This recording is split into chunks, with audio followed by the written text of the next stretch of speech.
Assalamualaikum warahmatullahi wabarakatuh. Alhamdulillah, lisan kita selalu memuji Allah subhanahu wa ta'ala. Sebagai seorang muslim, nikmat terbesar yang harusnya kita syukuri adanya Islam dan iman ini.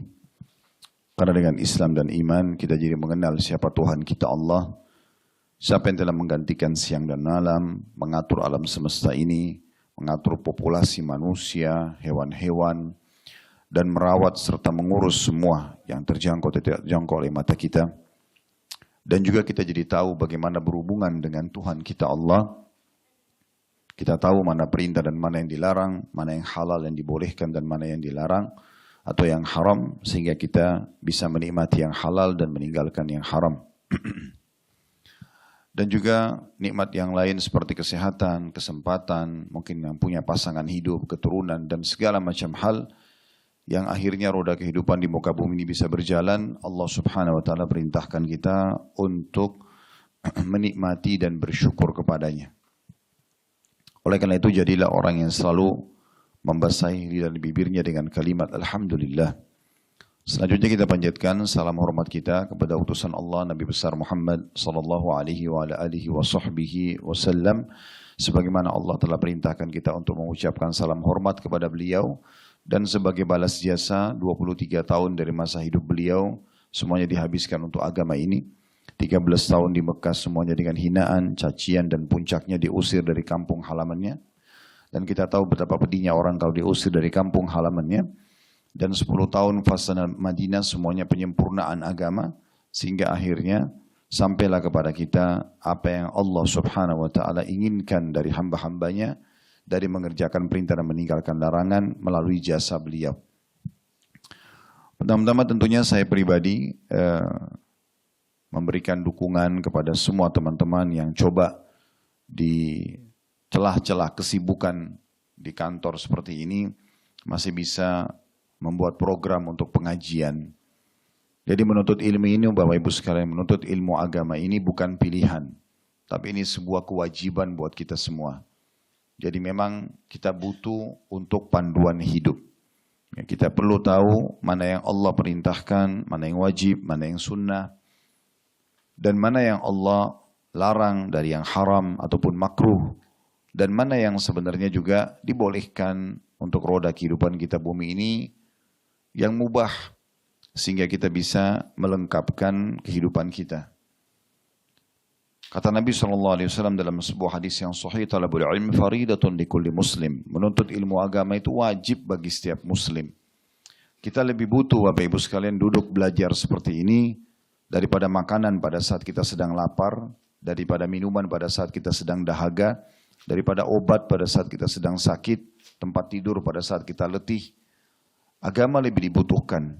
Karena agama itu akan memandu kita sebagai seorang muslim mana makanan, mana minuman, mana obat, mana tempat tidur yang boleh kita nikmati dan mana tidak boleh.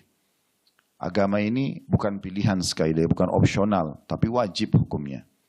Makanya Nabi SAW diutus oleh Allah untuk mengajarkan agamanya. Dan juga beliau berjuang mempertahankan agama ini sampai akhirnya difahami oleh penduduk Mekah dan Madinah dan menyebar luas ke seluruh muka bumi. Begitu juga kita, setiap muslim harus mencontohi baginda Nabi SAW. Jadi Bapak Ibu nggak bisa bilang untuk ilmu agama ini, oh nanti kalau saya ada waktu, oh nanti kalau saya ada kesempatan. Nggak bisa. Bapak Ibu harus tanamkan dalam dirinya masing-masing, kalau Anda lebih butuh dengan ilmu yang akan kita pelajari daripada penyampai materi. Saya hanya menyampaikan, Bapak Ibu sebenarnya lebih butuh dengan ini. Sehingga tahu apa yang agama Anda perintahkan. Anda harus tanamkan Bapak Ibu sekalian dalam diri sendiri, kita yang butuh terhadap ilmu agama itu. Jangan pernah merasa ilmu agama yang butuh sama kita. Enggak, terbalik.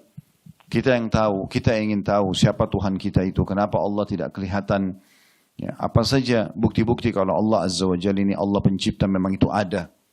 Kemudian banyak yang gaib, seperti keberadaan malaikat yang wajib kita imani. Dari mana bukti-buktinya kalau agama malaikat itu ada, sementara tidak nampak dengan mata. Dan ini sederhana, kalau Anda hadir di majelis ini Anda akan punya jawabannya. Tidak semua yang gaib itu, yang tidak nampak oleh mata kita, tidak ada. Terbukti kita bisa merasakan rasa lapar, rasa haus, rasa capek, suka, benci, ya, ngantuk. Tapi kan kita tidak pernah lihat wujudnya. Cuman kita bisa rasakan. Terlalu banyak di alam kita ini yang tidak bisa nampak dengan mata tapi nyata ada. Nah itulah diistilahkan dengan ghaib sebenarnya. Ya. Allah subhanahu wa ta'ala jelas ada, kalau anda hadir di pengajian anda ketahui itu. Karena tidak akan pernah ada yang bisa mengaku dia yang menciptakan siang dan malam, dia yang menggantikan dengan rutin populasi manusia, merawat muka bumi ini, mengadakan air, api dan segala macam kecuali Allah subhanahu wa ta'ala. Itu yang selalu umat Islam komandankan dengan kalimat la ilaha illallah. Tidak ada Tuhan, pemilik, penguasa, pencipta yang menghidupkan, yang mematikan, yang merawat, yang mengurus. Tempat untuk bergantung semua makhluk ini kecuali Allah. Allah jelaskan di 4 ayat surah Al-Ikhlas yang sudah kita hafal semuanya. Bismillahirrahmanirrahim. Qul huwallahu ahad. Ya, dengan menyebut nama Allah yang Maha Pengasih, Maha Penyayang, katakanlah, ikrarkan dengan lisanmu, fikirkan dengan pikiranmu, ya, dan juga renungi dalam hatimu kalau Allah itu Esa. Tuhan itu cuma satu. Allahus Samad, Allah yang semua bergantung padanya. Apapun itu sifatnya. Lam yalid wa lam yulad, tidak beranak, tidak diperanakkan, tidak ada orang tuanya, tidak ada keturunannya, beda sama manusia. Itulah hak kausalitasnya Allah sebagai pencipta, gitu kan. Karena kalau Allah punya anak atau punya orang tua, maka mana keturunannya, mana jalur awal orang tuanya. Makanya Allah pangkas, tidak ada, Allah itu Esa. Walam yakul lahu kufuwan ahad, dan sifat dasar Allah, Allah tidak akan pernah butuh pada siapapun. Kita yang butuh dengan Allah subhanahu wa ta'ala.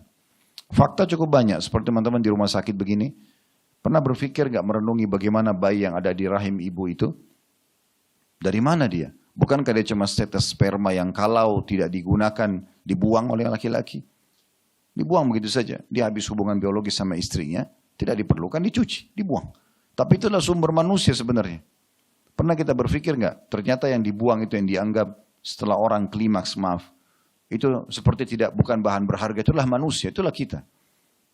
Yang kalau dia terbuahi di sel telur akan jadi gumpalan darah. Tetes sperma dulu selama 40 hari sama sel telur itu kemudian jadi berubah gumpalan darah, kemudian baru gumpalan daging, lalu kemudian prosesi yang luar biasa terbentuk tulang-tulang manusia. Mungkin Anda sudah lebih tahu dari kami, otot-otot, urat saraf, kulit, sampai akhirnya terbentuklah manusia sempurna. Prosesi keajaiban ini, siapa yang pernah mengatakan dia yang membuat? Tidak ada kecuali Allah. Dan Allah turunkan kitabnya untuk menerangkan masalah itu dari umat-umat sebelum kita sebelumnya. Ya. Populasi manusia sekarang ada 7,5 miliar kurang lebih. 6 miliarnya itu agama profetis. Orang yang yakin ada Tuhan Allah. Itu kalangan Yahudi, kalangan Nasrani, orang-orang Muslim. Walaupun mereka berbeda karena orang Yahudi hanya memberhentikan keyakinan mereka sampai Nabi Musa saja. Mereka tidak mau imani Nabi Isa dan Nabi Muhammad alaihi wassalatu wassalam. Orang-orang Nasrani hanya sampai Nabi Isa saja, tidak mau menyambung sampai Nabi Muhammad. Kalau kita umat Islam, menyambung semuanya, kita imani semua Nabi-Nabi dan Rasul tersebut. Kita yakini Nabi Musa memang pernah diutus oleh Allah, turun padanya kitab Taurat, dan kita yakini itu. Rukun iman kita, iman kepada kitab-kitab dan pada Rasul-Rasul. Nabi Isa pernah diutus dan memang ada kitab turun namanya Injil, namun kita sempurnakan dengan Nabi Muhammad SAW dan juga kitab Al-Qur'annya. Sehingga tidak ada orang muslim yang mengatakan Nabi Isa bukan Nabi, itu nabinya orang Nasrani. Enggak, kita wajib mengatakan Isa Nabi kita juga. Musa Nabi kita juga, karena rukun iman, kita wajib meyakini. Kalau ada satu orang muslim mengatakan Isa bukan Nabi, kafir dia. Enggak boleh, misalnya. Jadi, Bapak Ibu sekalian, kita harus memahami bahwasanya kita ini butuh dengan ilmu agama ini. Kita butuh Bapak Ibu sekalian kalau kita mau makan, mana yang boleh, mana tidak boleh. Pakaian, mana yang boleh dan tidak boleh. Pergaulan, mana yang boleh, tidak boleh. Pendapatan, mana boleh, tidak boleh. Sehingga kita punya panduan hidup yang jelas. Itulah agama.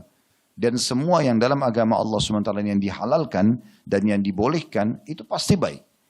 Kita disuruh makan misalnya. Makan yang halalan thayyibah.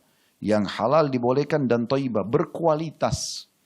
Dalam Islam dianjurkan para penganutnya, kalau Bapak Ibu punya kemampuan uang untuk beli buah misalnya.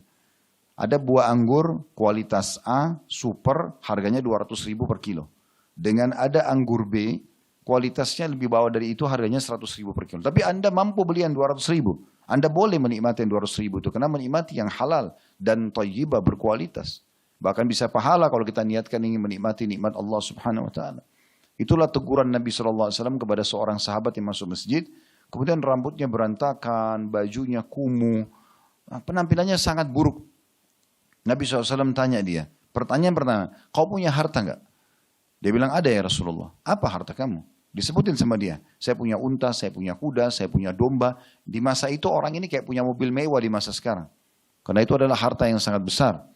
Maka kata Nabi SAW, kalau gitu mana kau dari bekas nikmatnya Allah pada dirimu? Allah nggak pernah suruh kamu pakai baju kumuh, rambutmu acak-acakan, kamu nggak makan yang bagus, nggak pakai pakaian yang bagus, kendaraan yang bagus, itu nggak ada. Islam memerintahkan kita untuk bisa menikmati itu. Itu panduan agama Islam. Halal silakan nikmati. Tidak ada larangan, tidak ada batasan menikmati yang halal, silakan. Harta yang halal, mau numpuk sebanyak apapun silakan. Yang penting tahu haknya Allah, ada zakat dikeluarkan 2,5% 1 tahun sekali saja. Itu pun zakat artinya pensucian harta dari hal-hal yang haram. Kita tidak tahu pendapatan kita mungkin bercampur baur dengan yang haram. Bapak Ibu nggak pernah tahu orang yang berobat sini, apakah semua pendapatan mereka halal? Kami juga diamanahkan oleh Allah ada restoran, kami nggak mungkin tanya setiap konsumen, uang Anda halal gak? Dia datang, dia makan. Dia gesek kartunya atau dia bayar cash atau dia transfer, kita tidak pernah tahu. Zakat mensucikan pendapatan itu. Itu pun setahun sekali. Gitu kan? Jadi Islam datang dengan memandu yang benar. Kenapa kita tidak merasa perlu dengan agama ini? Harus merasa perlu, peduli. Dan tidak bisa kita mengatakan sekali lagi, oh nanti saya ada waktu, nanti saya begini dan begitu. Jadi kita kembali lagi tadi Bapak Ibu sekalian, jangan jadikan agama ini opsional. Ini kebutuhan. Dan semua yang Allah halalkan itu baik. Semua yang diperintahkan itu baik. Yang diperintahkan agama itu apa? Jujur, amanah, tanggung jawab, bakti sama orang tua, jenguk orang sakit, bantu orang susah, berbuat baik pada tetangga, patuh pada pemerintah yang sah, yang selama tidak melanggar agama, tidak boleh buat pemberontakan, semua yang baik-baik. Yang dilarang itu bohong, nipu, mencuri, memukul, membunuh, semua tidak baik. Jadi orang itu kalau ikutin agama pasti jadi orang baik, nggak mungkin tidak. Kalau ada satu orang yang mengaku muslim, tapi dia melakukan pelanggaran-pelanggaran, dia secara individu kita harus adil mengatakan dia yang salah. Agama nggak akan pernah salah, baku. Akan baku, semua yang baik-baik diperintahkan, semua yang buruk-buruk dilarang. Ya, jadi duduk belajar ilmu agama itu dibutuhkan Bapak Ibu sekalian. Kita yang butuh. Harus kita menyadari kalau kita butuh untuk belajar ilmu agama ini. Jadi sangat baik kalau Bapak Ibu bisa luangin waktunya. Ya, agar bisa duduk belajar agama. Sekarang alhamdulillah di masa kita, kalau kita tidak bisa offline, seperti duduk begini, kita bisa online. Bahkan sekarang dengan handphone kita ini sudah jadi perpustakaan. Handphone ini bisa menjadi perpustakaan berjalan. Malam hari mau tidur tinggal buka, nonton cuplikan, ya, ceramah. Dan kita harus menyadari kalau kita perlu dengan itu. Kita butuh dengan itu. Ya, jadi ini sedikit prolog dulu ya tentang pentingnya kita duduk belajar ilmu agama begini. Dan ini punya keutamaan Bapak Ibu sekalian. Luar biasanya dalam Islam tidak ada satupun perintah dalam agama ini kecuali diikutkan dengan janji-janji positif. Jadi tidak ada yang Bapak Ibu kerjakan sia-sia, nggak ada. Kita sholat, selain perintah Allah dapat pahalanya, ada balasannya. Ya. Di dunia dapat ketenteraman jiwa, di akhirat akan dapat pahala masuk ke dalam surga. Gitu. Kemudian juga sama, puasa, sedekah dan zakat, apa sajalah. Ya, apa saja yang Anda kerjakan ketaatan akan ada balasan kebaikannya. Dan apa saja yang Anda lakukan dari pelanggaran agama akan ada konsekuensi hukum. Ya, gitu. Jadi panduan agama ini jadi panduan hidup. Ya, yang sangat baik yang harusnya kita jadikan sebagai prioritas kita. Kita harus tahu teman-teman kita lebih butuh dengan hal-hal yang diajarkan dalam agama daripada semua hal-hal yang lain. Karena roda kehidupan ini akan diatur oleh agama tadi dan sudah kami berikan penjelasan agama memandu pada hal-hal yang baik semuanya. Dan yang buruk semuanya dilarang oleh agama kita. Baik, juga majelis ilmu seperti ini punya keutamaan teman-teman sekalian. Di antaranya kata Nabi SAW, siapa yang keluar ikhlas, tulus ingin menuntut ilmu, maka dia seperti orang yang sedang berjihad di jalan Allah. Di dalam hadis yang lain kata Nabi SAW, siapa yang keluar menuntut ilmu, maka dia akan mendapatkan pahala haji yang lengkap. Asal dia tulus ingin belajar. Ya. Kita ingin belajar dan mengetahui hukum Allah Subhanahu wa taala. Jadi itu tujuannya kita duduk pengajian seperti ini, ya. Dan insya Allah ulama umumnya mengatakan majlis yang paling mulia, duduk-duduk seperti ini yang paling mulia adalah majlis ilmu. Itu yang paling mulia karena mempelajari firman Allah Subhanahu wa taala dan juga mempelajari apa yang Nabi SAW sampaikan sehingga kita punya panduan hidup, ya, seperti itu kurang lebih. Baik, kita akan menyampaikan tentang metode yang kita gunakan, ya, karena setahu saya yang sampai ke tim kami diminta untuk kajian rutin. Kalau kajian rutin biasanya kami bedah buku.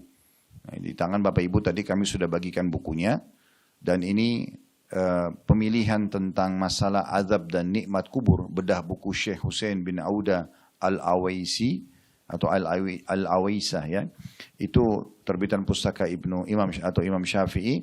Ini karena kemarin setelah diskusi sama teman-teman panitia di sini, permintaannya adalah bahasan tentang kehidupan setelah kematian nanti seperti apa. Dan saya merespon ini karena memang saya melihat satu poin yang penting ya.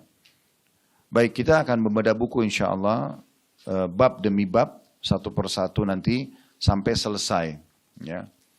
Dan ada cara untuk ya membaca buku. Yang pertama buka plastiknya dulu ya. Ya ini benar, serius. Karena banyak orang beli buku, dia suka judulnya tapi diplastikin sampai 5 tahun nggak pernah dibuka. Ya. Setelah dibuka, kemudian nanti kita akan lihat daftar isi buku itu. Ya. Daftar isi itu akan memberikan gambaran tentang ya, apa saja isi buku itu nanti. Apa saja isi buku itu. Ya. Jadi kita jadi tahu, oh ternyata secara umum ini loh bahasannya. Ya. Dan juga kenapa alasan kami membedah buku, karena secara persentase masyarakat kita masih malas sekali baca buku. Ya, masih kurang sekali. Dan kita butuh untuk ya, belajar membaca buku. Karena memang dalam agama kita ini membaca bagian daripada perintah. Ayat pertama turun kepada Nabi SAW adalah Iqra, baca. Disuruh baca. Ya. Jadi disuruh membaca, dan membaca ini sangat bagus. Kita temukan kalau saya berapa kali berangkat ke Eropa, ke Amerika, ada undangan dakwah di waktu-waktu yang lalu. Hampir di setiap bandara, di stasiun kereta api, di terminal bus, itu mereka biasa sekali dengan pegang buku bawa baca. Nah ini tidak terjadi di orang kita. Kita lebih suka cerita daripada baca bukunya. Padahal buku itu manfaatnya besar sekali. Ya. Ini tanpa menyalahkan, tapi salah satu sebab kami membuat seperti ini, bedah buku supaya lebih jelas. Ya. Baik. Buku yang akan kita bahas ini teman-teman tentang azab dan nikmat kubur. Saya mulai dulu dari judulnya ya. Mungkin Bapak Ibu bingung kenapa ada azab, ada siksaan dan ada nikmat di kubur. Saya akan mulai dulu dengan pembukaan kita. Kalau kita memiliki 6 rukun iman. Ya, tentu kita sudah tahu sama-sama ya. Iman kepada Allah, iman kepada malaikat, iman kepada kitab-kitab yang pernah turun. Ya. Kemudian iman kepada rasul-rasul, kemudian iman kepada hari kiamat, yang kelima, dan yang keenam beriman kepada takdir baik dan takdir buruk. Ya, kejadian baik dan buruk di mata manusia. Baik, rukun iman kita yang kelima adalah iman kepada hari kiamat. Nah ini satu paket Bapak Ibu sekalian. Satu paketnya itu adalah prosesi kematian.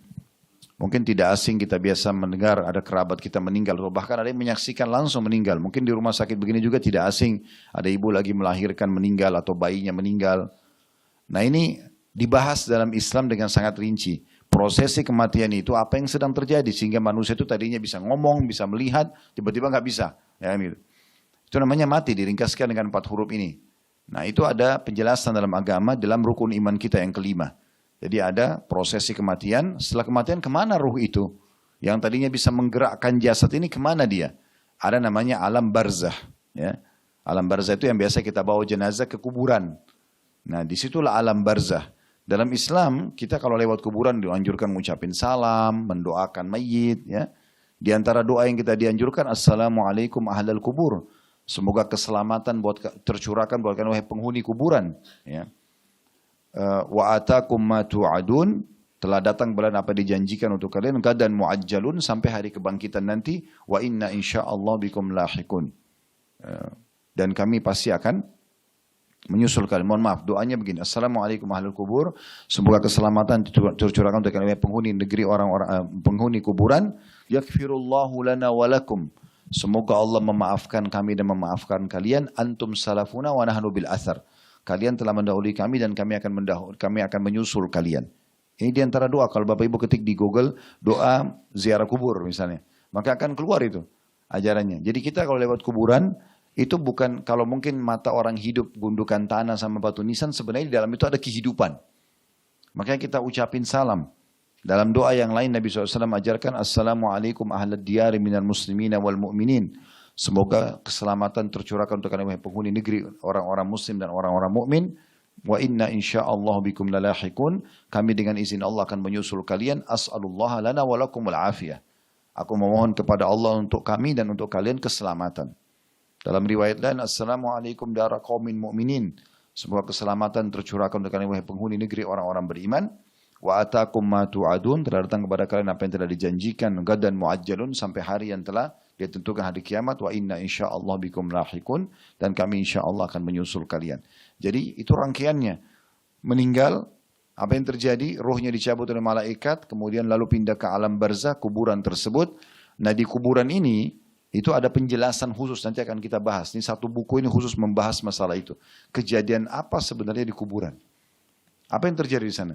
Apakah beda antara orang yang suka sholat, tutup aurat, cari pendapatan halal, terus bertutur kata jujur dalam pekerjaannya, dengan orang yang tidak sholat, manipulasi data, suka ganggu orang? Apakah ini sama? Maka ini ada penjelasan. Nah, orang yang dalam Islam dijelaskan, orang-orang yang melakukan ketaatan, dia jujur, dia amanah, dia sholat, dia segala macam, kuburannya itu nanti akan menjadi taman dari taman surga. Nanti akan ada penjelasan dalil-dalil berhubungan dengan masalah itu. Jadi seperti kuburan para nabi-nabi, kuburan para sahabat, orang-orang soleh dulu, maka kuburan mereka menjadi taman dari taman surga. Dan kita pun akan sama seperti itu. Nanti akan lebih jelaskan panjang lebar dalam buku kita ini. Kemudian kalau dia memang penjahat selama hidup, suka lakukan kriminal, pelanggaran, kuburannya akan menjadi lubang dari lubang neraka. Ada penyiksaan. Ya. Karena Nabi SAW jelaskan dalam panjang lebar hadisnya. Di antaranya kata Nabi SAW waktu habis mengantar jenazah seorang sahabat, maka beliau kemudian berbicara dengan para sahabat yang hadir di situ yang masih hidup. Sesungguhnya kalau seseorang di antara kalian yang beriman meninggal dunia, maka akan datang 3 sosok malaikat. Akan datang 3 sosok malaikat. Yang 2 malaikat rahmah, kasih sayang yang membawa kain kafan dari surga. Yang 1 malaikat maut di ubun-ubun kepalanya. Yang akan berkata kepadanya, hai jiwa yang baik, keluarlah kepada pengampunan Tuhanmu. Ya. Allah jelaskan dalam Al-Quran, ya ayyatuhan nafsul mutmainnah, irji' ila rabbiki radiyatan mardiyah. Wahai jiwa yang penuh dengan ketenangan, karena selama hidup diisi dengan ketaatan-ketaatan kepada Allah, dia nikmati halal, dia tinggalkan yang haram, maka ruhnya disuruh oleh Allah SWT kepada para malaikat, sampaikan suruh keluarkan ruh yang tenang itu. Maka ruhnya keluar, kata Nabi SAW dalam hadis yang sahih, itu ibarat seperti air yang keluar dari mulut kendi. Jadi bagaimana kalau kita keluarin air dari teko misalnya, kan cepat sekali dari mulutnya itu ya. Mulut teko itu, begitulah ruhnya orang beriman akan keluar. Belum sesaat keluar, maka akan diambil oleh malaikat rahmah. Dibungkus dengan kain kafan dari surga, dibawa ke langit. Ini prosesi ghaib yang kita tidak tahu, tapi ini penyampaian dalam agama. Jadi kita punya gambaran, oh ternyata ada yang terjadi loh di sana. Dan memang dalam Islam ini kita sudah diajarkan dari awal penciptaan Nabi Adam manusia dari tanah, lalu Allah suruh malaikat sujud, dalam surah Al-Baqarah diceritakan, ya, dan banyak surah-surah dan ayat-ayat yang lain, sampai akhirnya turun-temurun kita sekarang, dan sampai akhirnya kita akan kembali nanti ke akhirat sana, dan ujungnya ada surga dan neraka, dan sudah dirincikan secara rinci surga itu seperti apa, dari tanahnya, pohon-pohonnya, pakaiannya, bidadari dan bidadaranya, para malaikat yang menyambut depan pintu, istana-istananya, dan juga neraka sudah dirincikan bagi para pembangkang, dari siksaan yang paling sederhana sampai yang paling berat. Jadi semua sudah diberikan bocorannya sebenarnya. Maka beruntung kita kalau belajar, karena kita jadi tahu, oh ternyata ini loh yang terjadi. Beda dengan orang-orang yang tidak faham, mereka tidak tahu, sehingga tidak ada arah dan tujuan hidupnya.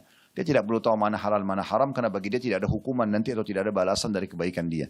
Terjadilah ya kriminalisasi di mana-mana gitu ya, kriminal terjadi di mana-mana. Kita kembali ke hadis tadi, maka kata Nabi SAW, begitu ruhnya keluar sesaat, jadi kalau bapak ibu punya orang tua, kerabat meninggal dalam keadaan Islam seperti itu, akan dipegang oleh malaikat rahmah dibungkus dengan kafan dari surga, lalu dinaikkan ke langit. Belum sesaat, atau saat dia tiba di langit pertama, karena langit ini ada 7 lapis langit ya. Dalam surah Al-Mulk kita biasa baca, alladzi khalaqa sab'a samawatin tibaqa. Allah menciptakan 7 lapis langit tibaq, bersusun. Yang pertama ini yang kita lihat depan mata kepala kita biasanya, itu langit pertama namanya. Di atasnya masih ada 6 lapis langit lagi. Yang jelas Bapak Ibu sekalian, pada saat itu diketuklah pintu ya, langit itu oleh 2 malaikat yang membawa ruh orang beriman ini, dan malaikat penjaga langit akan mengatakan, kata Nabi SAW, siapa orang ini? Penjaga malaikat rahmah akan mengatakan ini kepada penjaga langit tadi, ini adalah Fulan bin Fulan, disebutkan namanya yang terbaik di dunia. Kemudian setelah itu, maka dibukakan baginya pintu langit, lalu naiklah dia. Semua malaikat di langit, kata Nabi Muhammad SAW, berharap ruh itu lewat di sisi mereka. Karena ruhnya mengeluarkan bau lebih wangi dari kasturi. Ya, semoga kita termasuk insya Allah ini. Maka ruh itu terus saja sampai ke langit ketujuh. Dan terdengar kata Nabi SAW, suara Allah Azza wa Jal, Allah berfirman kepada para malaikat, catatkan hambaku ini termasuk penghuni surga, kembalikan dia di dunia, di sana saya ciptakan, di sana pula saya akan bangkitkan. Maka ruhnya diantar bersamaan dengan jasadnya diantar oleh kerabatnya. Jadi kalau kita biasa pikul jenazah itu belum ada ruhnya. Tapi begitu dia sampai di kuburan, maka ruhnya dimasukkan kembali ke dalam kuburan tersebut. Kata Nabi SAW, 3 langkah ya, mereka keluar dari atau meninggalkan kuburan tersebut si pengantar ini, maka tiga langkah ini sendal masih bisa didengar oleh si mayit tadi, sampai setelah itu, setelah langkah ketiga tidak kedengaran lagi. Lalu datang kepadanya malaikat Mungkar Nakir, khusus mendudukkan dia dan menanyakan dia, siapa Tuhanmu, siapa nabimu, apa agamamu atau apa kitabmu. Maka kalau orang beriman, kata Nabi SAW, yuthabbitullahu alladhina amanu bil qawli tsabit fil hayati dunya wa fil akhirah. Nabi SAW membaca firman Allah ini yang artinya Allah akan menetapkan di lisan orang-orang beriman ya, perkataan di dunia. Kalau ditanya kenapa kau beriman, kenapa kau sholat, dia bisa punya jawaban asal dia belajar agama. Dan di akhirat maksudnya perkataan di alam barzah dari Mungkar Nakir, dia akan mudah jawab, Tuhanku Allah, Nabiku Muhammad, kitabku Quran, agamaku Islam. Itu mudah dijawab sama dia. Lalu kata Nabi SAW, dibukakan bagi orang beriman ini pintu neraka. Api yang berkobar-kobar, ya, sesuatu yang menakutkan. Dia takut melihat siksaan tersebut. Lalu kata malaikat, lihatlah dari apa Allah selamatkan dirimu. Karena kau beriman, kau selamat dari sini sekarang. Lalu ditutup pintu neraka, dibuka pintu surga. Sampailah ke dia bau wanginya, dia lihat taman-taman, istana, pelayang-dayang, segala macam. Dia kagum, maka malaikat mengatakan, ini tempat kamu sekarang. Dan kamu akan kekal selamanya di sini. Maka orang mati ini kata Nabi SAW berdoa mengatakan, ya Allah cepatkan waktu karena aku ingin masuk ke surgaku. Lalu datang di sebelahnya orang yang tampan, yang bersih, yang wangi. Saking sempurnanya orang itu sampai si mayit ini mengatakan, siapa kamu ini, sungguh sempurna ciptaan Allah pada dirimu. Maka orang itu mengatakan, saya amal solehmu yang akan menemani kau sampai hari kiamat. Jadi sholat yang Bapak Ibu kerjakan, sedekah, bakti sama orang tua, apalah baca Quran, berzikir, semua yang kita kerjakan dari amal-amal ibadah ini, maka akan terwujud dalam bentuk makhluk yang sempurna di kuburan nanti. Dia bilang, saya amal soleh akan menemani kau sampai hari kiamat. Lalu Allah berfirman kepada para malaikat di kuburan, bentangkan kuburan hambaku ini seluas pandangan matanya. Dan bentangkan juga permadani dari surga. Dibuka pintu surga lalu tercium dengan dia bau wangi dan bisa lihat dia bisa lihat istananya di surga nanti. Maka jadilah kuburannya taman dari taman surga. Nah ini makna daripada judul kita, azab dan nikmat. Ada nikmat di kuburan itu. Nikmat bagi orang-orang yang beriman. Ya. Selama dia meninggal dalam keadaan beriman, maka kuburannya menjadi taman dari taman surga. Apakah para syuhada yang meninggal di medan perang, kayak teman-teman kita sekarang di Palestina, semoga Allah tolong mereka, Allah berikan kemenangan. Ini butuh luar biasa doa dari kita dan apapun yang kita mampu kita harus bantu mereka. Ya.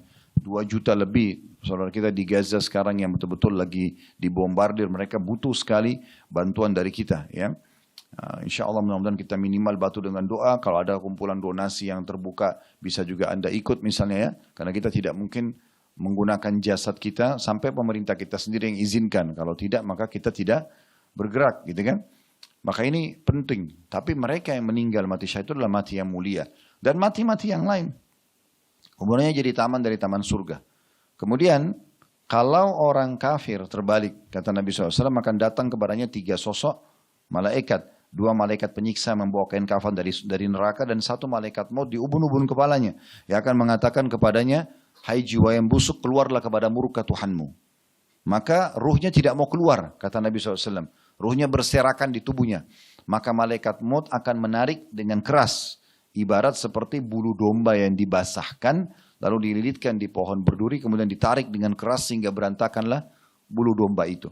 Dan saat dia keluar maka pada saat dia keluar dibungkus dengan kain kafan dari neraka kemudian dinaikkan ke langit. Baru di langit pertama saja itu malaikat penjaga langit menolak. Malaikat penjaga langit menolak. Dia mengatakan siapa fulan ini? Maka malaikat dari neraka yang bawa kain kafan dari neraka tadi yang membungkus ruhnya mengatakan ini Fulan bin Fulan. Disebutkan namanya yang paling buruk di dunia. Lalu kemudian para malaikat mengatakan di langit, semoga ruh ini tidak lewat di sisi kami. Jadi tidak dibuka pintu langit dan mereka semua berharap memohon kepada Allah agar ruh ini tidak lewat di sisinya. Kata Nabi Muhammad SAW, karena ruh itu mengeluarkan bau lebih busuk dari bangkai. Wa na'udzubillah. Kemudian setelah itu Allah berfirman kepada para malaikat, catatkan hambaku ini termasuk penghuni neraka, kembalikan dia di dunia, di sana saya ciptakan, di sana pula saya bangkitkan. Diantar ruhnya bersamaan jasadnya diantar oleh kerabatnya. Begitu masuk ke dalam kuburan, 3 langkah pengantar pulang, maka di saat itulah ya bisa atau mereka atau dia akan kedatangan malaikat Munkar Nakir dan bisa melihat malaikat dan malaikat itu akan menanyakan kepadanya pertanyaan tadi, siapa Tuhanmu, siapa nabimu, apa kitabmu dan seterusnya. Dia tidak bisa jawab. Kata Nabi SAW, dia hanya mengatakan innama aqulu kama kana yaqulun nas. Saya enggak tahu, saya ikut-ikut dulu orang bilang apa saja.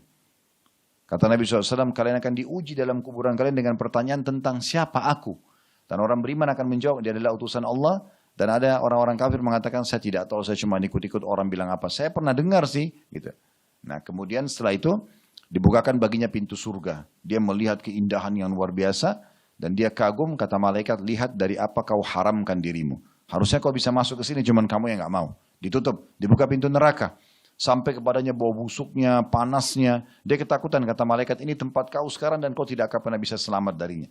Maka si mayit ini kata Nabi SAW berikan bocoran buat kita. Mengatakan, ya Allah jangan kau cepatkan waktu karena aku tidak ingin masuk ke nerakaku. Datang di sebelahnya orang yang buruk tampangnya, menakutkan, baunya busuk sekali. Lalu dia bilang, siapa kamu ini? Maka orang itu mengatakan, saya amal burukmu yang akan menemani kau sampai hari kiamat. Jadi ya'udzubillah, zina, riba, apalah bohong, menipu, memukul, membunuh. Semua ini akan jadi wujud makhluk yang akan menakutkan nanti di kuburan. Akan menemani orang ini. Lalu kemudian pada saat itu kata Nabi SAW, Allah utus kepadanya malaikat yang membawa sebuah besi. Yang besi itu kalau seluruh jin dan manusia bersatu untuk membalikkan saja mereka tidak akan mampu karena beratnya. Semua jin dan semua manusia miliaran jumlahnya, mereka tidak mampu membalikkan kalaupun mereka bersatu. Malaikat ini kata Nabi SAW, Allah utus tanpa punya pendengaran dan penglihatan. Ya. Bagaimana Allahu alam. Tapi dia akan menghantamkan besi itu ke kepala mayit ini. Maka mayit itu akan hancur lebur dan teriak. Teriakannya didengarkan oleh semua makhluknya Allah kecuali jin dan manusia. Kalau jin dan manusia mendengarkan teriakan tersebut maka mereka akan meninggal seketika. Jadi saking kerasnya. Tapi hewan-hewan segala macam dengar. Kalau jin sama manusia tidak mendengar. Lalu kemudian dalam riwayat Bukhari yang lain, Allah akan buat dinding kuburannya akan menjepit sampai tulang rusuknya seperti ini. Kemudian hancur, diutuhkan kembali. Kemudian begitu terus sampai menjelang hari kiamat. Maka terjadi cambukan dan jepitan. Cambukan dan jepitan terus begitu. Kata Nabi SAW, maka jadilah kuburannya lubang dari lubang neraka. Maka itu ada siksaan sampai menjelang hari kiamat nanti. Nah ini kenapa dikatakan dalam judul kita azab dan nikmat kubur. Karena memang keadaannya akan seperti itu. Keadaannya akan seperti itu yang disampaikan oleh Nabi SAW. Banyak buktinya, Nabi SAW pernah lewat kuburan, kemudian beliau mendengar suara gemuruh. Lalu beliau mengatakan, sungguh itu adalah kuburan orang-orang Yahudi yang sedang disiksa di kuburan. Ada juga yang lewat di satu kuburan yang lain, Nabi SAW juga mengatakan, kuburan siapa ini? Maka mereka mengatakan, ini kuburan yang sudah lama ya Rasulullah.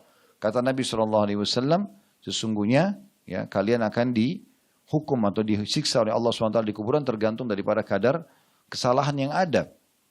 Dan sekian riwayat yang berhubungan dengan masalah-masalah yang diantaranya hadis Bukhari yang masyhur. Waktu beliau lewat di 2 kuburan lalu beliau mengatakan sesungguhnya 2 penghuni kuburan sedang disiksa oleh Allah SWT dengan 2 dosa yang dianggap remeh oleh banyak orang.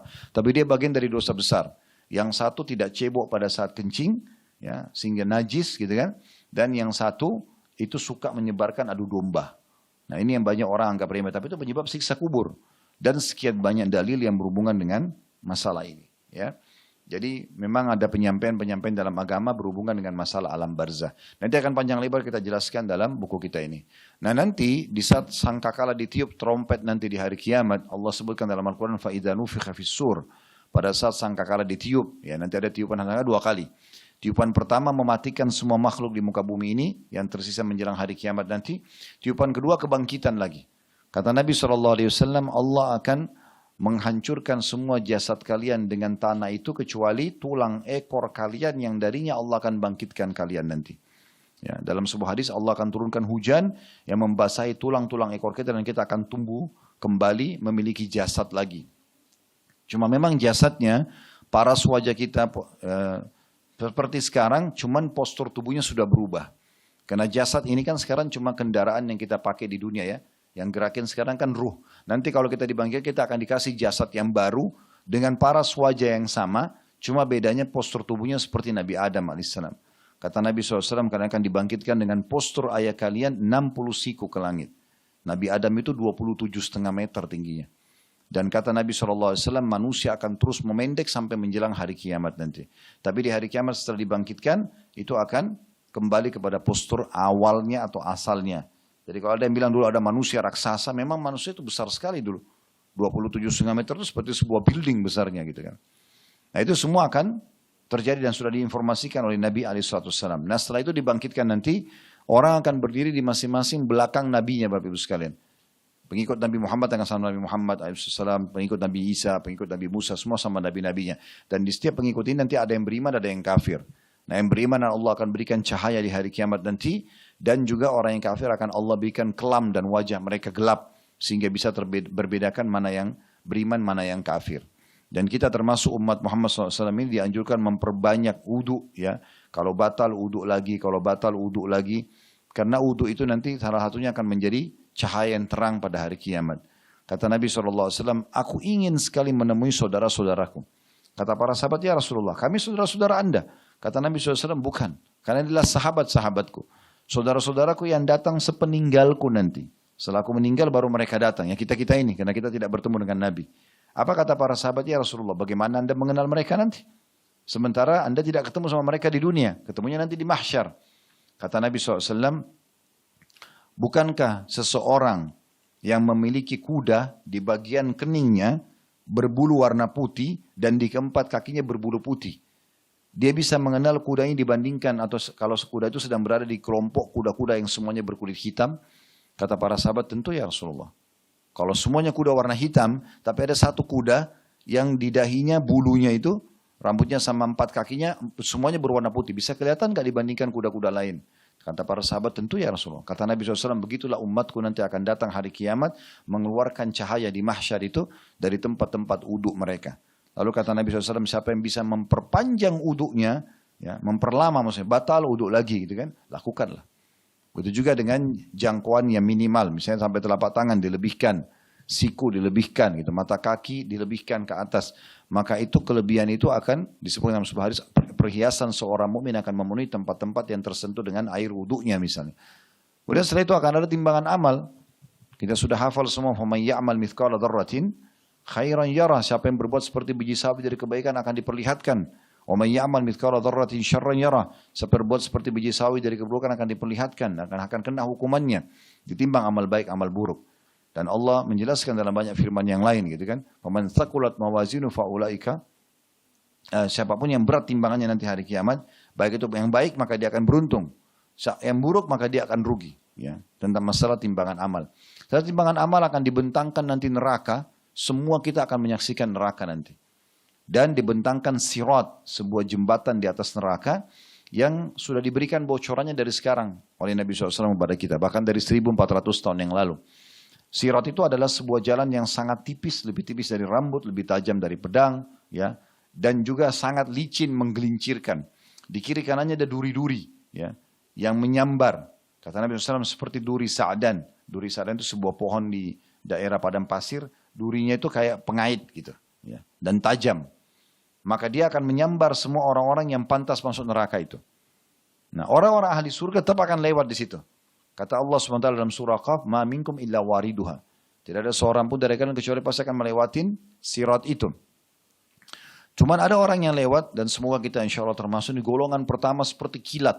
Cepat sekali sudah sampai di ujung. Ujungnya sana surga. Gitu. Harus lewatin neraka ini. Ada yang seperti menunggangi kuda. Ada yang terbang seperti burung. Ada yang seperti orang berlari. Dan ada orang yang berjalan merangkak dan akhirnya jatuh. Maksudnya menjadi lemah karena lemahnya amalnya. Karena lemahnya amal. Jadi yang mendorong orang lewat sirat itu banyaknya amal soleh dia.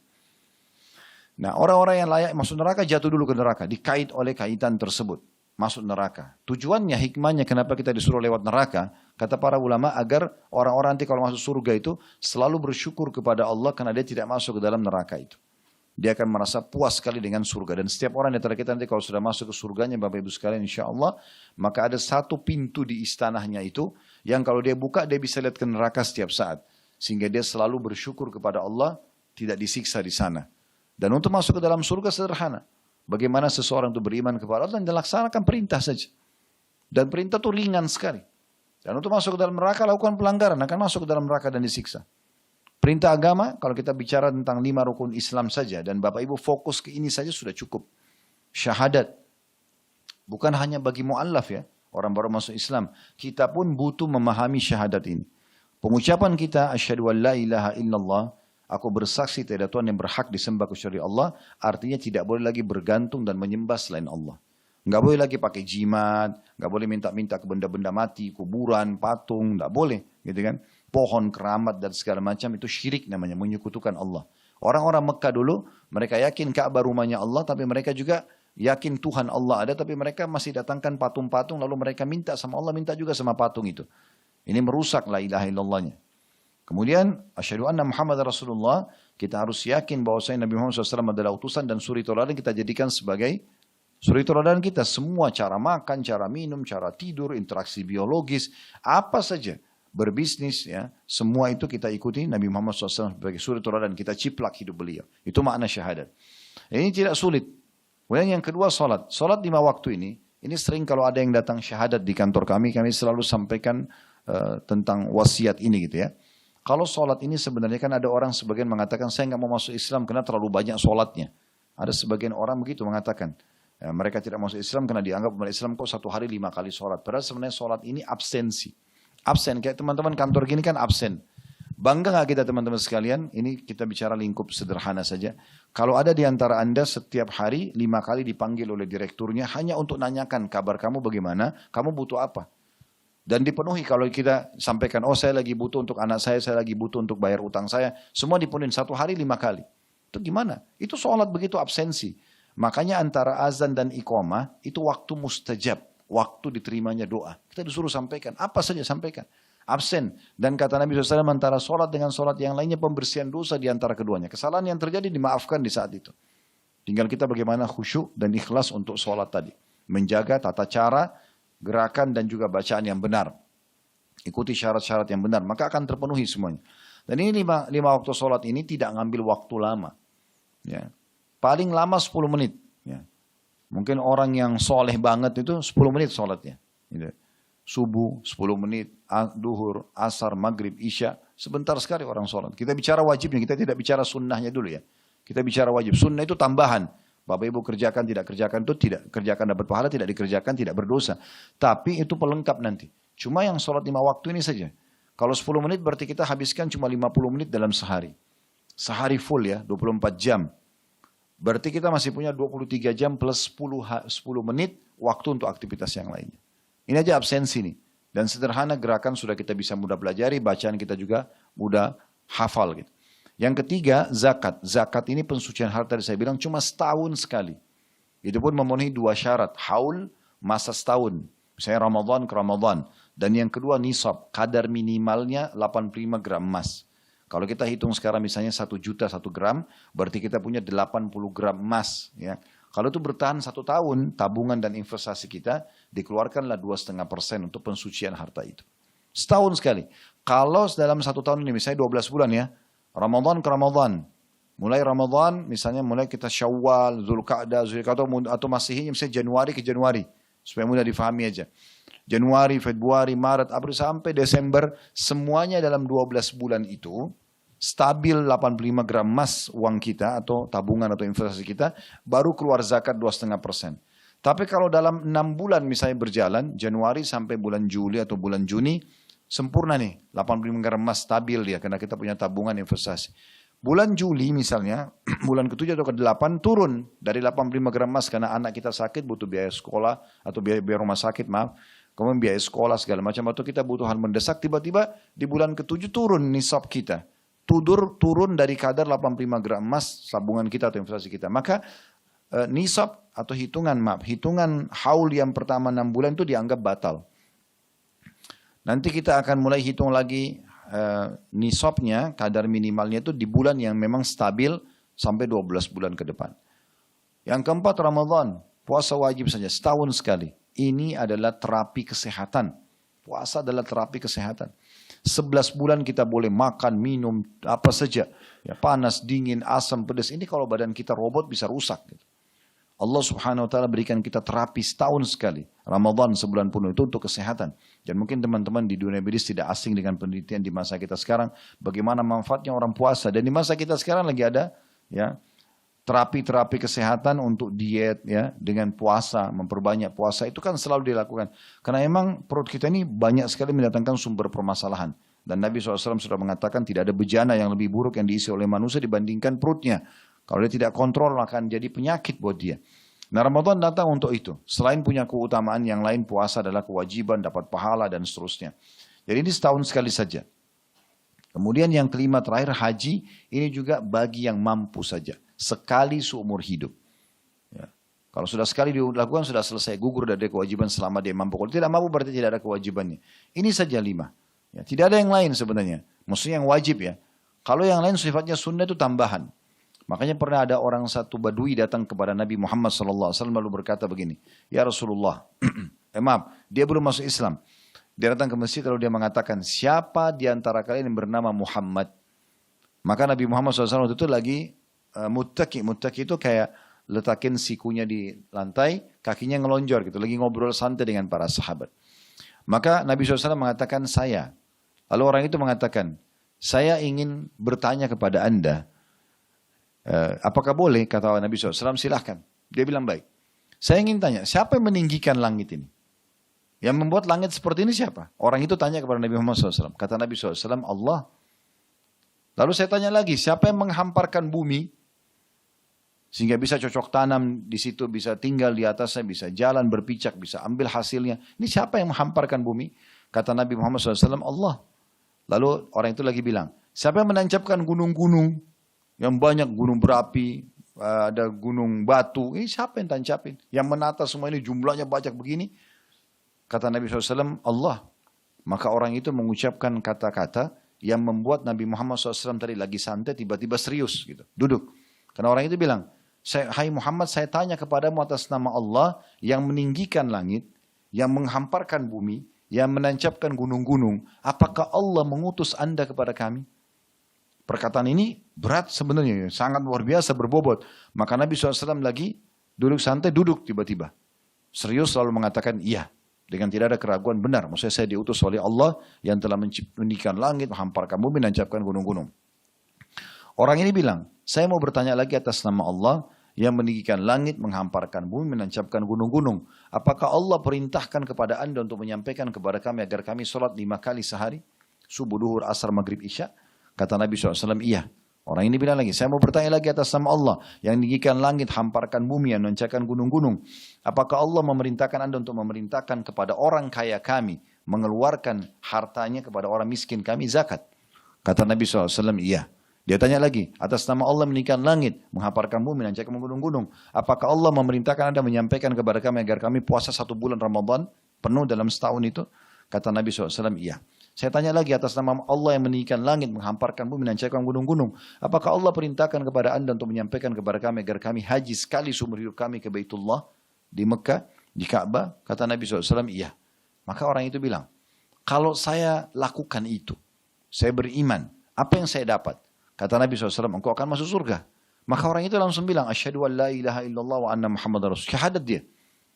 Setelah dia syahadat, kata dia, ya Rasulullah, apa yang saya dapatkan kalau saya lakukan ini? Kata Nabi SAW, engkau akan masuk surga. Maka orang itu mengatakan, demi Allah, saya tidak akan tambah dan kurangi. Dan saya akan fokus ke rukun Islam tadi, saya tidak tambah lagi. Sunnah pun dia tidak kerjakan. Gitu kan. Saya mau ini saja. Maka orang itu pun pergi. Kata Nabi SAW, siapa yang ingin melihat penghuni surga, maka lihatlah orang ini. Islam itu mudah. Hanya rukun Islam kita fokus. Gitu kan. Selebihnya kita akan menjadikannya sebagai tambahan. Kalau dalam hal ibadah ya. Tentu ada juga hal yang lain harus perhatikan, tidak boleh melanggar pelanggaran-pelanggaran. Dan saya sudah bahasakan tadi di pembukaan kita, semua yang dilarang oleh agama pasti buruk. Dilarang mencuri, dalam berbohong, dalam mengganggu orang, ya, dalam menggosipin orang, ghibah, tidak boleh memfitnah, tidak boleh membunuh, dan seterusnya. Semua itu buruk, jadi kalau kita tinggalkan otomatis kita akan aman dari hukuman Allah subhanahu wa ta'ala. Nah ini gambarannya Bapak Ibu sekalian. Jadi kita kembali tadi, sebenarnya orang yang mengikuti agama ini akan mendapatkan panduan hidup dan jelas kemana arahnya. Nah nanti akan ada surga dan neraka, orang yang patuh masuk surga dan orang yang membangkang akan masuk ke dalam api neraka. Kami sarankan saja di YouTube kami, kalau Bapak Ibu lihat di Khalid Basalamah Official, diklik logonya nanti akan ada playlist, diklik playlist itu ada bahasan kami juga, sebenarnya buku lanjutan setelah ini ya, tapi sudah pernah kami bedah. Judulnya Rasulullah SAW cerita tentang surga dan neraka. Itu ada 60 pasal lebih tentang surga dan neraka. Ini memang bahasan sebenarnya fase setelah ini ya. Kalau ini sekarang yang kita bahas lebih fokus ke masalah prosesi kematian dan bagaimana keadaan di alam barzah itu. Bagaimana keadaan di alam kuburan ya. Sehingga akhirnya kita jadi tahu dan punya persiapan untuk itu. Ingatlah sabda Nabi SAW waktu ditanya oleh para sahabat, siapa orang mukmin yang akyas, yang cerdas? Kata Nabi SAW, aktharuhum lil mauti dzikra wa aktharuhum isti'dada. Orang mukmin yang paling sering mengingat mati, dia tahu dia akan mati dan dia punya persiapan untuk itu. Ulaikal akyas, mereka adalah orang-orang yang cerdas. Nah ini salah satu sebab kenapa buku ini kita bedah teman-teman sekalian. Baik, memang di pembukaan biasanya saya cukup panjang menjelaskan supaya jelas dulu buat Bapak Ibu sekalian tentang masalah ini ya. Baik, kita akan masuk teman-teman sekalian untuk membaca daftar isi. Saya kasih gambaran dulu dan ada muqaddimah ya, muqaddimah di halaman 1 ya. Muqaddimah di halaman 1 tapi sebelumnya di sebelahnya ada daftar isinya. Di situ ada muqaddimah di daftar isi halaman 1 ini akan kita baca nanti. Kemudian di halaman 10 ada sesaat sebelum ruh dicabut, apa yang terjadi? Ya, pada saat ruh akan dicabut, apa yang terjadi supaya kita tahu ya. Kemudian di halaman 14 saat tiba kematian, halaman 18 setelah kematian, halaman 64 siksaan fisik di dalam kubur bagi pelaku maksiat, halaman 74 dosa penyebab azab kubur, halaman 81 para nabi dan alam kubur, halaman 95 hal yang bermanfaat bagi orang yang sudah meninggal, dan yang terakhir halaman 100 hal-hal yang menyelamatkan dari siksa dan fitnah kubur. Jadi memang buku ini dari halaman 1 sampai halaman 100 semuanya membahas tentang masalah dari prosesi kita meninggal masuk ke kuburan sampai nanti hari kebangkitannya. Baik, kita akan coba baca muqaddimah. Setelah memuji Allah Subhanahu wa taala dan juga salawat kepada Nabi sallallahu alaihi wasallam dari halaman 1 sampai halaman 3 atau halaman 4 tepatnya ya, itu adalah pembukaan dari penulis memuji Allah dan salawat kepada Nabi sallallahu alaihi wasallam, gitu kan? Langsung di halaman 4-nya setelah terakhir ya puji-pujian beliau kepada Allah atau pembukaan juga salawat kepada Nabi, coba lihat di halaman 4 di paragraf terakhir. Penulis bilang begini, ya ini penulisnya sudah ditahu ya, Syekh Husain bin Auda Al-Awaisyah ya. Sebagai kelanjutan dari serial buku yang bertemakan fikih dakwah yang telah saya sebutkan dalam kitab Ad-Du'a. Maksudnya beliau pernah nyusun buku fikih dakwah. Jadi bagaimana orang punya pemahaman yang tepat tentang masalah dakwah itu. Dalam kitab doa, kitab membahas doa, Allah Subhanahu wa taala membimbing saya untuk menulis kitab ini. Judulnya Al-Qabru Adzabuhu wa Na'imu. Kubur ya, siksanya dan nikmatnya. Penulis ini memberikan gambaran kepada kita kenapa dia tulis buku ini ya. Buku ini menyuguhkan pengetahuan mengenai azab dan nikmat kubur kepada saudara saya sama muslim merupakan satu hal yang sangat penting. Karena kedua hal tersebut sangat berhubungan dengan masalah akidah yang memang wajib diketahui. Tadi saya bilang bagian daripada rukun iman kita yang kelima. Jadi memang wajib kita tahu ya. Dengan mengetahui rukun iman, azab dan nikmat kubur, serta kepedihan siksa neraka dan kenikmatan surga, juga dengan mengimaninya secara benar, akan diraih kelulusan batin, atau hati kita jadi lurus, jadi benar. Ya. yang pada gilirannya akan melahirkan kelurusan perbuatan fisik seorang muslim. Artinya semua perbuatannya nanti akan baik. Saya sudah katakan tadi, semua yang agama perintahkan baik. Jujur, amanah, tanggung jawab, bakti sama orang tua, jenguk orang sakit, memaafkan, dermawan. Itu semua baik-baik. Kita akan kesana nanti arahnya. Dan juga kita akan jauh yang buruk-buruk, mencuri, memukul, menggibah, memfitnah, dan seterusnya. Selain itu akan didapatkan pula kelurusan perilaku yang kemudian melahirkan ketenangan dan keamanan di dalam masyarakat dan umat. Karena orang kalau jadi orang muslim yang sejati, pasti akan baik dia dan baik sekitar masyarakatnya. Ya, karena semua tadi saya katakan sekali lagi, dia akan jujur, dia akan amanah, dia akan tanggung jawab. Kalau dia jalankan agama dengan benar, dia akan dermawan, jenguk orang sakit, bantu orang susah, bakti sama orang tua, silaturahim keluarga, semuanya baik-baik. Maka akan mendatangkan ketenangan dan juga keamanan di dalam masyarakat. Keamanan karena tidak ada kekacauan, tidak mencuri, tidak mengganggu orang karena dia tahu itu adalah dosa, gitu ya. Kita tahu, jadi maksudnya beliau ingin menitik beratkan di 2 paragraf pertama ini, kalau Anda pelajari tentang kehidupan setelah kematian, tentang alam barzah, alam kubur, tentang pembangkitan hari kiamat, surga dan neraka, ini akan membuat orang jadi sadar, oh ternyata kehidupan tidak sampai di sini aja loh. Ada kehidupan nanti di sana. Ya. Dan di sana akan ada kehidupan surga yang balasan bagi yang baik dan neraka bagi orang yang membangkang. Jadi kita tidak bisa mengatakan, oh saya di dunia pernah mencuri tapi nggak ada yang tahu kok, nggak ada hukuman. Nggak, kalau kita nggak taubat di akhirat akan ada hukumannya. Sebagaimana juga kita sudah bertahun-tahun sholat, kita bertahun-tahun berdoa, berzikir, silaturahim keluarga, bekerja cari rezeki halal, ini akan ada balasannya dari perbuatan-perbuatan kebaikan itu. Kata beliau, selanjutnya kita tahu bahwa penyebab kehancuran secara individu maupun kelompok berawal dari tidak adanya pengendali dan pencegah. Adapun pencegah dan pengendali paling efektif hanyalah keimanan kepada Allah Subhanahu wa taala dan perasaan selalu diawasi serta beriman kepada para malaikat, nikmat dan azab kubur, surga dan neraka dan perkara lainnya yang wajib diimani baik itu ketika sedang sendiri maupun di halayak ramai, sembunyi ataupun terang-terangan. Pengawas yang paling bagus adalah iman kepada Allah. Kita tahu kita punya Tuhan Allah, Dia menciptakan kita, Dia mengawasi kita, dan Dia selalu saja menyiapkan balasan yang baik bagi orang yang berbuat ketaatan, dan hukuman yang berat bagi orang yang membuat dosa, maka itu akan jadi pengontrol yang luar biasa. Orang akan terawasi. Orang itu kalau dekat sama Allah, pasti baik hidupnya. Terkontrol semuanya. Karena dia akan takut pada Tuhannya akan dihukum kalau dia melanggar, dan dia selalu kejar kebaikan karena dia sedang mengejar janji yang sedang dijanjikan pada perbuatan baik yang sedang dia kerjakan. Seorang mukmin sebelum mengerjakan atau mengatakan sesuatu dituntut untuk senantiasa mempertimbangkannya dengan parameter ketakwaan kepada Allah Subhanahu wa taala serta mengingat surga dan neraka. Ini sebagai contoh. Jadi kita sebagai seorang muslim sebelum ngomong, lisannya mengucapkan kata-kata apapun selalu dikontrol dengan keimanannya dan juga dia mempertimbangkan ini.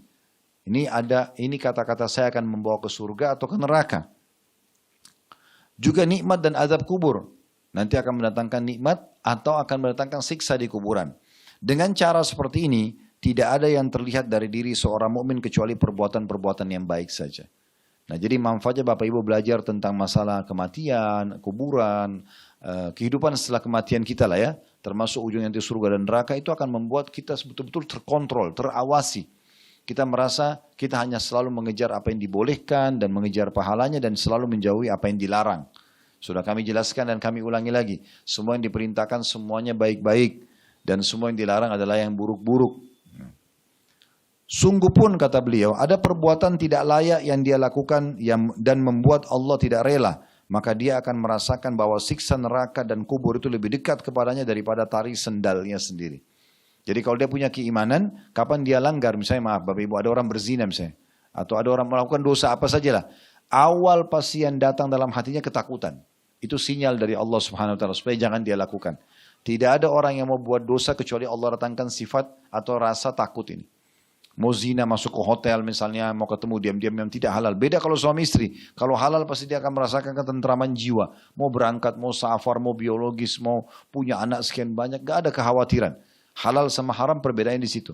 Begitu juga orang kalau mau membunuh, mau mencuri, ya, mau apa saja Allah datangkan kekhawatiran. Kalau dia tidak mau sadar, tetap aja diterabas sama dia, maaf, dia lakukan perbuatan dosa tersebut, maka Allah datangkan peringatan lebih besar lagi. Tiba-tiba dia ketahuan, ya, mungkin sama orang-orang yang dekat-dekat dulu, ya, tapi dia belum dihukum berat. Jadi tetap ulangi lagi maka akan datang yang lebih berat. sampai ketahuan dan akhirnya masa menggebukin pencuri. Ada bahkan yang sampai mati terbunuh, gitu kan. Orang yang berzina ada yang rubuh, gempa hotelnya rubuh, akhirnya dia meninggal dalam kondisi ya, mengenaskan, su'ul khatimah, orang biasa agama kita mengatakan kematian yang buruk ya, wa na'udzubillah. Maka seperti itu keadaannya.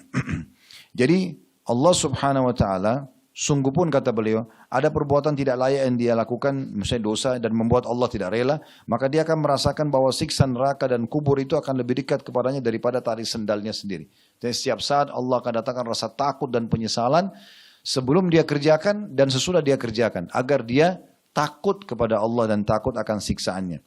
Karena itu, dia tidak akan merasakan ketenangan dan kebahagiaan sama sekali sehingga dia beristighfar dan bertaubat pada Allah Subhanahu wa taala. Yang pada akhirnya dia kembali kepadanya. N-nya besar kata ganti Allah dengan meneteskan air mata penuh kehusyuan dan penyesalan.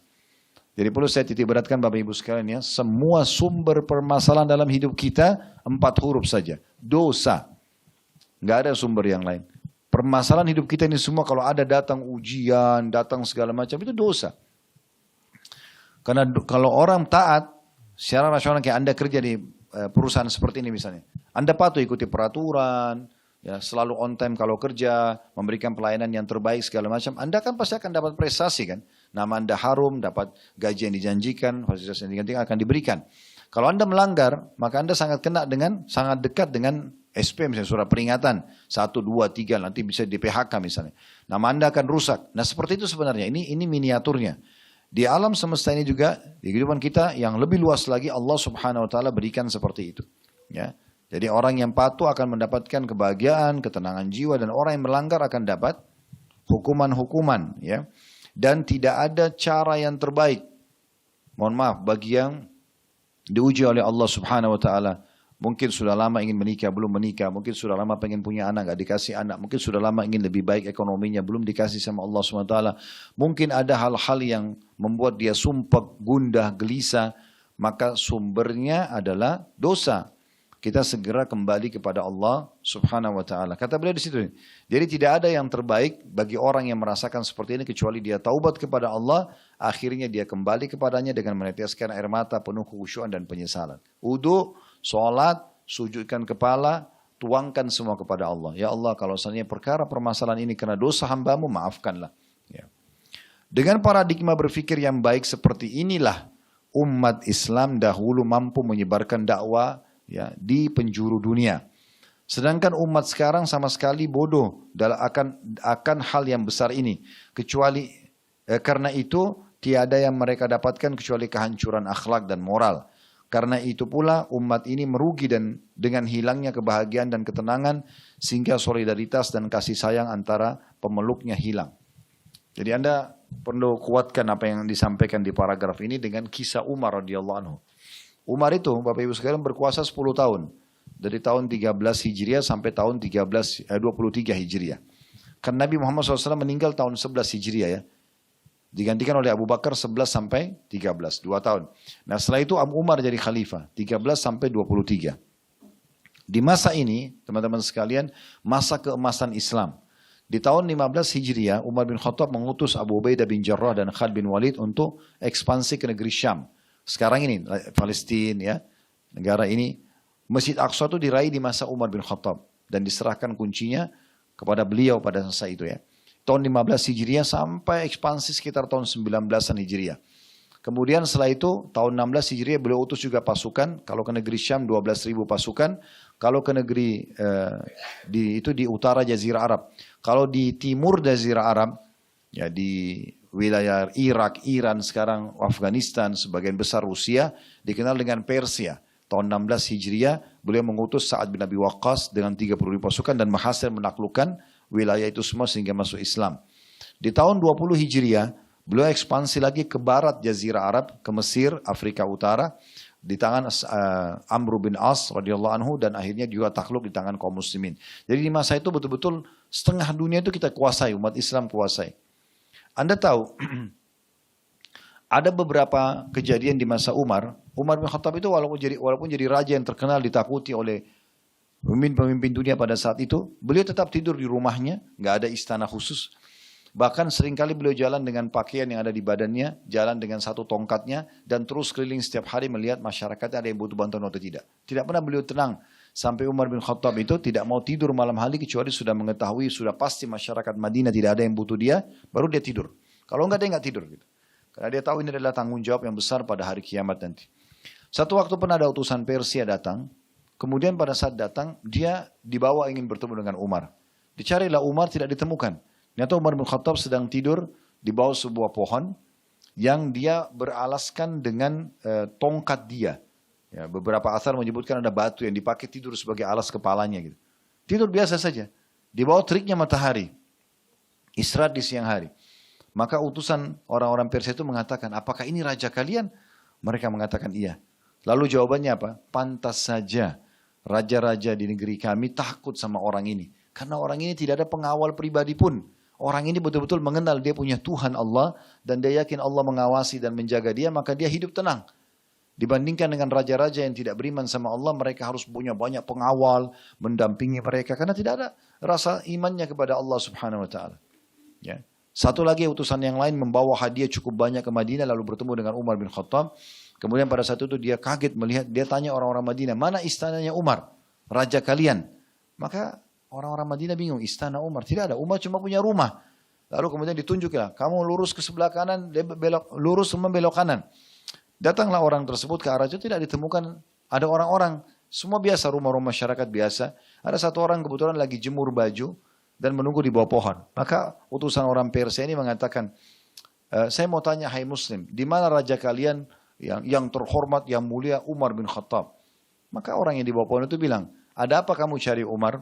Dia bilang, saya ingin membawa ada utusan, ada bahan, ada hadiah-hadiah yang kami bawa ini untuk kami berikan kepada beliau gitu, untuk diberikan gitu kan. Maka kata Umar, bagaimana kalau yang di depan kalian adalah Umar? Ternyata Umar bin Khattab waktu itu Bapak Ibu sekalian lagi menjemur bajunya. Jadi dia punya baju 2 lembar, yang satu dijemur, yang satu dipakai. Dia cuci sendiri. Lalu kemudian utusan tersebut turun dari kuda lalu mengatakan, apakah anda betul Raja Umar? Dia bilang, iya. Kata dia, pantas saja raja-raja di negeri kami segan dengan anda. Bahkan dunia tunduk kepada anda. Anda bahkan tidak ada pengawal satupun. Dan cuci baju sendiri sebagai raja. Nah, orang-orang beriman kepada Allah Subhanahu wa taala Bapak Ibu sekalian, begini keadaannya. Mereka bukan tidak boleh nikmati dunia, tapi karena keimanannya kepada Allah mereka merasa tentram, mereka merasa bahagia. Ini yang disinggung oleh penulis di paragraf ini ya. Jadi saya ulangi sedikit. Dengan paradigma berfikir yang baik seperti inilah umat Islam dahulu mampu menyebarkan dakwah di penjuru dunia. Sedangkan umat sekarang ini sama sekali bodoh akan hal yang besar ini. Maksudnya beriman kepada Allah, beriman pada akhirat, yakin bahwasanya kematian akan datang dimanapun dan kapanpun. Semua perbuatan baik akan ada balasannya, semua perbuatan buruk akan ada hukumannya. Karena itu tiada yang mereka dapatkan kecuali kehancuran akhlak dan juga moral. Karena itu pula umat ini merugi dengan hilangnya kebahagiaan dan ketenangan sehingga solidaritas dan kasih sayang antara pemeluknya hilang. Ya seperti kasus sekarang teman-teman kita di Palestina, jarang sekali orang yang mau peduli, seakan-akan itu bukan masalah agama. Padahal orang 2 juta lebih di Gaza sedang dibombardir, sedang diblokir, itu butuh sekali dengan kita. Seakan-akan karena kita masih kurang secara keimanan dan berpikir masalah akhirat ini, oh enggak perlu pikirin mereka, yang penting kan saya tidak kena. Ini pemahaman yang keliru, ini masalah agama, masalah keimanan. Harus setiap orang di antara muslim ini peduli dengan itu. Yang punya kekuatan militer bisa membantunya, itu membantunya. Orang membantu dengan harta, bantu harta. Orang bantu dengan doa, bantu dengan doa. Dan tidak ada yang lebih ringan daripada doa itu. Kita tidak punya udzur di sisi Allah Subhanahu wa taala kalau kita tidak mendoakan kebaikan dan keselamatan buat mereka. Lalu selanjutnya mereka, kata penulis, telah mengabaikan nilai-nilai perjuangan dan pengorbanan di jalan Allah sehingga membuat musuh sangat berminat menguasai mereka. Dan umat-umat lain akan mengurumuni mereka sebagaimana orang-orang lapar mengurumuni hidangan makanan. Maka kerugianlah yang didapat dan kerugian di akhirat lebih pahit rasanya nanti. Ya, maksudnya kalau orang tidak punya iman tentang hari kiamat ini, tentang alam barzah, timbangan amal, surga dan neraka, orang tidak akan peduli untuk memperjuangkan agamanya, mempraktekkan dalam hidup atau membela agamanya, itu membela muslimin yang sedang tertindas. Akan tetapi kata beliau, agama ini adalah pelita, cahaya dan petunjuk yang menerangi jalan orang-orang yang menelusurinya. Agama ini akan menerangi jalan bagi umatnya. Dan agama inilah yang membangkitkan kehidupan dalam hati manusia dan menyatukannya. Dan agama ini pula yang merobek-robek kebencian dan permusuhan. Seorang kalau beragama, satu sisi yang lain juga akan mendatangkan hal-hal yang baik. Menjaga persatuan dan kesatuan, karena agama melarang untuk membuat kerusakan. Dan juga menghilangkan rasa benci dan permusuhan dalam hati, itu hanya agama saja. Agama inilah yang akan mengembalikan keagungan, kebahagiaan, dan kemuliaan. Semua itu terwujud jika kita semua berpegang teguh dengannya. Namun pernahkah kita memikirkan hal tersebut? Tak lupa saya sampaikan, kata penulis, ucapan terima kasih sebanyak-banyaknya bagi setiap orang yang telah membantu saya dan untuk menulis risalah ini, terutama guru saya yang mulia. Beliau mengatakan Muhammad Nasiruddin Albani, beliau sebutkan nama gurunya. Ini termasuk adab yang baik, kita berterima kasih pada guru-guru yang pernah mengajarkan kepada kita. Beliau memberikan kepada saya kitabnya yang belum sempat dicetak pada waktu itu, yaitu kitab Sahih At-Targhib wa Tarhib. Ini nama judul buku. Sebuah kitab yang sangat saya butuhkan dalam menyusun risalah ini. Semoga Allah SWT membalas semua kebaikan beliau. Hanyalah kepada Allah saya memohon, semoga risalah ini menjadi sebuah karya yang ditujukan demi mencari ridhonya, N-nya besar kata ganti Allah semata. Semoga karya saya ini diterima olehnya, oleh Allah. Juga saya berharap semoga saya dan semua saudara saya yang berjuang di jalan Allah mendapatkan perlindungan dari azab kubur dan neraka. Semoga Allah melimpahkan nikmat kubur dan surga kepada kita semua. Allahumma amin. Hanya kepada Allah pula kita berharap, semoga saja kebahagiaan dunia akhirat tercurah kepada kita semua. Sesungguhnya Allah Maha Kuasa atas segala sesuatunya. Nah, ini mukaddimah daripada buku kenapa penulis menyusun buku ini. Ya, harapannya agar umat Islam lebih mengenal Tuhannya, lebih mengenal janji-janji di akhirat nanti, dimulai dari alam barzah sampai ke surga dan neraka. Dan ini adalah tolok ukur, ya, bagaimana seseorang itu akan patuh menjalankan perintah karena dia mengetahui ada balasan di akhirat sana. Yang baik, berbuat baik atau taat akan mendapatkan balasan surga, yang buat kejahatan akan dapat neraka. Maka dengan ini perbuatan di dunianya akan baik secara otomatis. Orang jadi tidak berani berbuat pelanggaran karena dia tahu ada hukumannya. Orang jadi semangat berbuat dan konsisten menjaga kebaikan karena dia tahu ada balasannya. Jadi ini bahasannya. Dan ini insya Allah ke depannya kita akan masuk membahas tentang sesaat sebelum ruh dicabut. Nanti akan kita masuk dalam bahasan ini insya Allah. Poin demi poin pada pertemuan kita yang akan datang nanti. Seperti apa ya yang perlu kita fahami pada saat ruh itu akan dicabut. Ya. Tentu kita berbeda dengan orang-orang ateis yang sama sekali tidak pernah berpikir tentang masalah adanya Tuhan, adanya malaikat yang datang ya untuk mencabut ruh tersebut. Saya bahkan pernah melihat ada satu cuplikan kamera tercanggih sekarang sengaja diletakkan di satu jenazah orang yang mau meninggal ya di satu kuburan, di satu rumah sakit di Eropa. Mereka cuma mau tahu ada apa sebenarnya dalam prosesi kematian itu. Mereka datangkan kamera, mereka cuma lihat tadinya warna merah. Ya, kemudian berubah menjadi biru tiba-tiba dari kakinya, menjadi dingin, suhu tubuhnya jadi turun, sampai akhirnya di kepalanya dan orang itu sudah tidak bergerak lagi. Dan mereka tidak punya jawabannya. Saya lihat sendiri cuplikan dokumenternya, mereka cuma mengatakan ini satu keajaiban yang masih jadi misteri bagi manusia. Itu bagi mereka, kalau bagi kita tidak seperti itu. Kita sudah tahu ruhnya dicabut oleh malaikat dan kemudian sebagaimana sudah panjang lebar tadi kami jelaskan di muqaddimah atau pembukaan, dia akan dibawa, dibungkus kain kafan dari surga, dibawa ke langit, masuk ke kuburan, kuburan jadi taman dari taman surga. Kemudian kalau dia orang buruk maka akan jadi taman dari lubang neraka. Kemudian akan ada kebangkitan hari kiamat dan seterusnya timbangan amal, lewati sirat dan akan surga atau neraka ujung-ujungnya. Maka ini semua sudah satu paket kita imani tentunya. Baik, ini mungkin yang saya bisa bahas dulu dalam pembukaan kita. Dan insya Allah ke depannya kita akan masuk poin demi poin. Jadi insya Allah ke depannya saya harap bukunya dibawa pulang sebentar, tetap dijaga. Kalau mau dibaca juga nggak masalah, nanti berarti tinggal dikuatkan dengan pada saat kami bacakan ya. Tapi kami berharap bulan depan kalau Allah masih mudahkan ada umur, kita akan baca dan bukunya harus dibawa. Gitu kan.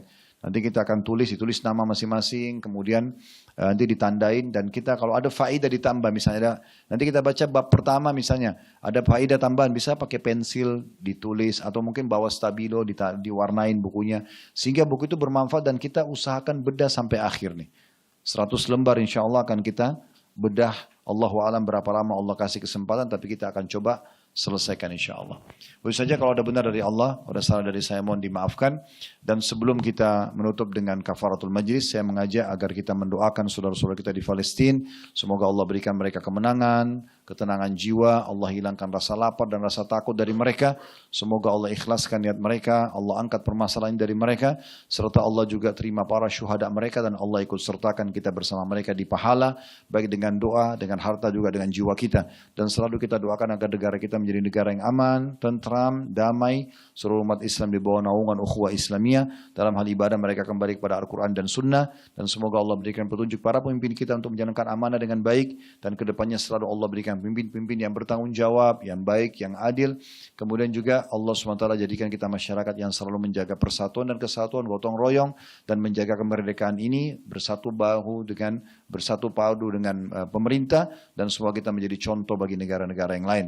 Dan kita juga berdoa agar Allah menyatukan kita semua di surga firdausnya tanpa hisab, mari satukan dalam majelis ilmu yang mulia ini. Allahumma amin. Kami mengajak Bapak Ibu sekalian, kalau ada yang berminat untuk bergabung, kami punya yayasan sedekah kreatif, bisa dijadikan sebagai sedekah jariah. Kami cukup banyak program untuk masjid, rumah anak yatim, dan segala macam yang kegiatan itu bisa jadi donatur tetap misalnya. Dan ini lebih mempermudah sebenarnya Bapak Ibu sekalian. Sama yayasan kami itu yayasan yang lain ya. Kami sarankan Bapak Ibu kalau ada lembaga seperti ini jangan disia-siakan. Jadikan sebagai kantong kita ya. Untuk menabung urusan akhirat di sana nanti. Subhanakallahumma bihamdika asyhadu an la ilaha illa anta astaghfiruka wa atubu ilaik. Wassalamualaikum warahmatullahi wabarakatuh.